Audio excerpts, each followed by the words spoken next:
Good morning, students. I am Sarthak Gupta, and today I discuss about the resources and development. It's a class 10th topic. ये इसका part 2 है. Part first आपको मैं already पहले ही post कर चुका हूँ, और पार्ट फर्स्ट में मैंने आपको क्या पढ़ाया था, on the basis of ownership. ये हमारा लास्ट टॉपिक चल रहा था कि ऑनरशिप के बेसिस पे जो रिसोर्सेज है वो किस किस तरह के हैं, रिसोर्सेज डेवलपमेंट है वो किस किस तरह के हैं. जैसे कि इंडिविजुअल, कम्युनिटी, दोनों मैंने आपको पढ़ा दिए थे, ठीक है ना. तो अब हम बात करेंगे इस टॉपिक में नेशनल और इंटरनेशनल के बारे में. नेशनल क्या है? ऐसे रिसोर्सेज जो पॉलिटिकल बाउंड्री के दायरे में हों. समझ रहे हो ना. जैसे कि हमारे इंडिया की ट्रेन है, लेक हैं, रोड्स हैं, वो हम लोग फ्रीली यूज कर सकते हैं. कोई दूसरे कंट्री का मेंबर आके यूज नहीं करेगा. उसकी बहुत लंबी प्रोसेस होती है. कोई घूमने आता है तो एक फॉरेनर है, वो एक अलग बात है. दूसरा क्या है, जो भी कंट्री समुद्र के से मतलब अपनी बाउंड्री को शेयर करते हैं, तो वो कितने % ओशियन को अपने यूज में ला सकते हैं? 12 नॉटिकल माइल्स. 12 नॉटिकल माइल्स मतलब ये लिखा है आपका 12 नॉटिकल माइल्स मतलब 22.5 किलोमीटर. अगर मल्टीपल चॉइस क्वेश्चन पूछ दे बोर्ड एग्जाम में तो आप बता सकते हो 12 नॉटिकल माइल्स मतलब होता है 22.5 kilometre. Belongs to the nations, ये नेशंस के दायरे में आता है, ठीक है ना. इंटरनेशनल क्या होता है? Resources which are regulated by international organisations. These resources does not belongs to any one individual country. मतलब ये ऐसे रिसोर्सेज होते हैं जो एक अंतर्राष्ट्रीय संस्था के अकॉर्डिंग रेगुलेट करे जाते हैं, और इन पे किसी भी एकाधिकार किसी एक कंट्री का नहीं होता. जैसे कि मून है, अमेरिका अगर सबसे पहले मून पे गया तो क्या मून अमेरिका, मतलब जो मून है वो अमेरिका का हो जाएगा? ऐसा पॉसिबल है? नहीं है ना. सेम ओशियंस हैं, बड़े बड़े जो महासागर हम किसी पर्टिकुलर कंट्री के हैं? नहीं है ना.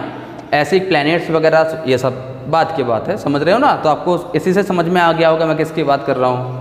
तो अब दूसरा टॉपिक है हमारा सस्टेनेबल डेवलपमेंट. मतलब रिसोर्सेज को हम जो प्लान करते हैं वो किस तरह से प्लान करेंगे. हमको रिसोर्सेज निकालना है ज़मीन से या फिर हमें यूज में लाना है, तो गवर्नमेंट क्या क्या किस तरीके से प्लान करती है. जैसे कि identification of resources across the regions of the country. It involves serving, mapping, quantitative, qualitative, estimation and measurement of the resources. Hindi में इसको समझो क्या है. पहले तो ये आइडेंटिफाई करती है गवर्नमेंट कि जिस रीजन से, कंट्री के जिस रीजन से हम कोई रिसोर्सेस निकालने जा रहे हैं, जैसे कि झारखंड और मध्य प्रदेश में कोल का बहुत बड़ा भंडार है, कोयला है, करोड़ों टन यहाँ पे कोयला है. कोयला है तो हीरे भी मिल जाते हैं इसमें. समझ रहे हो ना. तो पहले तो सर्वे करती है कहाँ कहाँ पर है, क्वालिटी कैसी है, कितनी क्वांटिटी में है. मैप बताएं, मैप लोकेशन होती है किस लोकेशन पर है, और उसका एक एस्टिमेट मेजरमेंट बनाया जाता है हमको कितना निकालना है, कितनी क्वालिटी, कौन सी क्वालिटी हमको यूज में लानी है. समझ रहे हो ना. कितना फ्यूचर के लिए छोड़ना है, जो फ्यूचर में ज़मीन के अंदर और अच्छी क्वालिटी बन जाए, वो जो भविष्य में काम आ सके. एक प्लान होता है, planning structure with appropriate technology, skills and institutional setup for implementation of resources development plans. एक ऐसा प्लान स्ट्रक्चर बनता है कि इसमें रिसोर्सेज को निकालने के लिए कोई मिनरल ज़मीन के अंदर, तो उसमें कैसी टेक्नोलॉजी का यूज होगा, क्या क्या स्किल प्लान्स चाहिए, कितने एक्टिव पीपल्स हमको चाहिए, कौन इसमें कैसे आर्किटेक्ट या कैसे इंजीनियर्स इसमें सपोर्ट हमारा कर सकते हैं. पूरा एक प्लान बनाया जाता है, डेवलपमेंट प्लान होता है. तीसरा, matching the resources development plans with overall development plan. जो भी रिसोर्सेज डेवलपमेंट प्लान्स हैं उनकी मैचिंग करते हैं ओवरऑल डेवलपमेंट प्लान से, ठीक है ना. तो ये हो गया आपका sustainable development, resources planning. Government किस तरीके से प्लान करती है रिसोर्सेज को निकालने के लिए, उसको यूज में लाने के लिए, इंप्लीमेंट करने के लिए. और अब हम बात करेंगे लैंड रिसोर्सेज की. हमारे इंडिया की जो लैंड है 30% माउंटेन से कवर अप है. माउंटेनियस एरियाज़ हैं, वहाँ पे कई तरह की फार्मिंग भी होती है, टी, कॉफ़ी, आसाम वगैरह में, और हिमालय माउंटेन्स हैं. तो आप समझ सकते हो मैं किसकी बात कर रहा हूँ, कैसे माउंटेन्स की मैं बात कर रहा हूँ. प्लेन्स 43% जो लैंड है वो प्लेन्स, मतलब खेती हमारे यहाँ पे पर्याप्त है, बहुत बढ़िया होती है, अच्छी क्वालिटी की जो क्रॉप ग्रोन होता है, एग्रीकल्चर होता है, वो होता है हमारे इंडिया में. और 27% प्लेट्यू लैंड है. प्लेट्यू लैंड मतलब क्या होता है? जस्ट लाइक अ टेबल लैंड. जैसे घरों में टेबल खड़ी होती है ना, अगल बगल बिल्कुल समतल एरिया, बिल्कुल फ्लैट, और ऊपर थोड़ी ऊंचाई पे एक लैंड होती है. समझ रहे हो ना. उस लैंड की मैं बात कर रहा हूँ. क्लास 9th में था ये प्लेट्यू वगैरह, अगर आपको याद हो. नहीं तो क्लास 10th में भी आपको दिया गया है ज्योग्राफी में, और आप समझ सकते हो. पेनिनसुलर प्लेट्यू वगैरह नाम तो सुने होंगे ना, मालवा प्लेट्यू, छोटा नागपुर प्लेट्यू, ये सभी है ना, उन्हीं प्लेट्यू लैंड की हम बात कर रहे हैं। तो ये सब हमारे कहाँ है, इंडिया में ही तो है। आ रहा समझ में, अच्छी बात है। कमेंट बॉक्स में कमेंट कर देना और अपना आंसर लिख देना कि सर हमको ये समझ में नहीं आया, तो हम बता देंगे आपको उसी में। जो भी पूछना है सब डाल के लिख दिया करो, आंसर मिल जाएगा आपको। और बकाया मैंने ये जो लिखा है ना, तो आपको नोट्स बनाने की ज़रूरत नहीं है, यही लिख लो पूरा और नोट्स बना लेना, और यही आपके एग्ज़ाम में लिखा ना, पूरे नंबर मिलेंगे, समझे ना। तो ये हो गया आपका लैंड वाला टॉपिक हो गया, ठीक है ना। अब लैंड डिग्रेडेशन, जो हमारी ज़मीन है वो बर्बाद किस तरीके से हो रही है। The decrease in the quality of land due to the human and natural activities which makes it unfit for cultivation is known as the land degradation. मतलब क्या है, जो ज़मीन की क्वालिटी है, लैंड की जो क्वालिटी है, वो कुछ ह्यूमंस और कुछ नेचुरल एक्टिविटी की वजह से बेकार होती जा रही है, और इस वजह से जो खेत हैं वो बंजर हो रहे हैं। तो ये सबसे बड़ी समस्या उत्पन्न हो रही है आज हमारे साथ में, हमारे इंडिया में, समझ रहे हो ना। इसके रीजंस क्या क्या है लैंड डिग्रेडेशन के। ओवर ग्रेजिंग, घास लगी है बढ़िया, जानवरों को छोड़ दिया, बिल्कुल ग्रेज उन्होंने कर दिया, ओवर ग्रेज कर दिया, घास खत्म कर दी।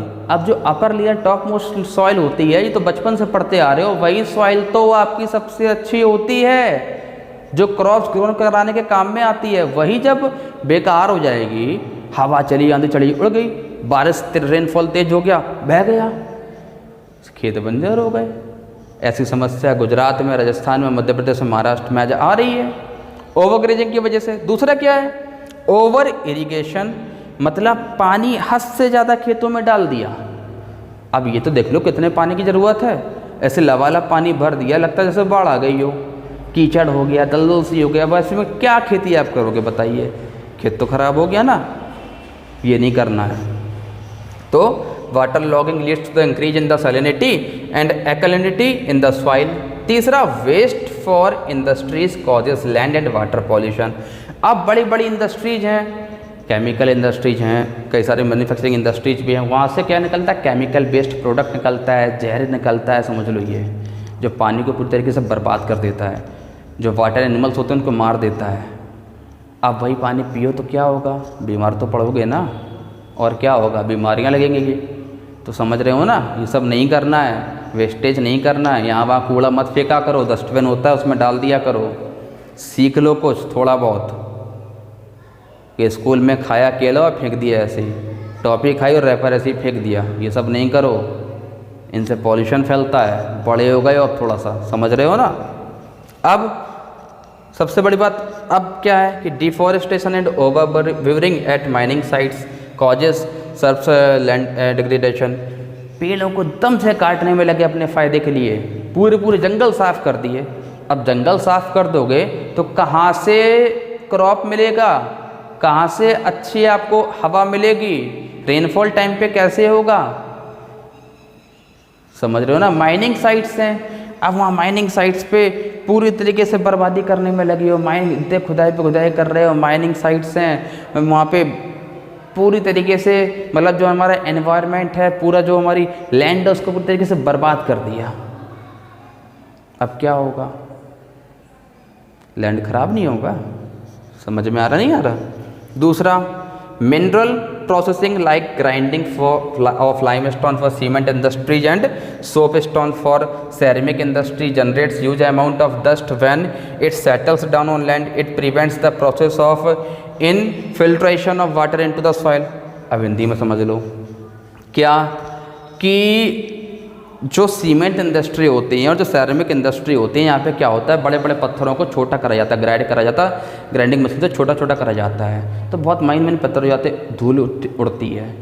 अब जो डस्ट उड़ती है वो जब एक अच्छी ज़मीन पे जाके मतलब बैठ जाती है तो वो जम जाती है वहाँ पे, और फिर जो वाटर होता है वो ज़मीन के अंदर जा नहीं पाता। अब जब जा नहीं पाएगा तो वो ज़मीन तो बेकार हो गई, बंजर हो गई। समझ में आ गई बात, नहीं आ गई?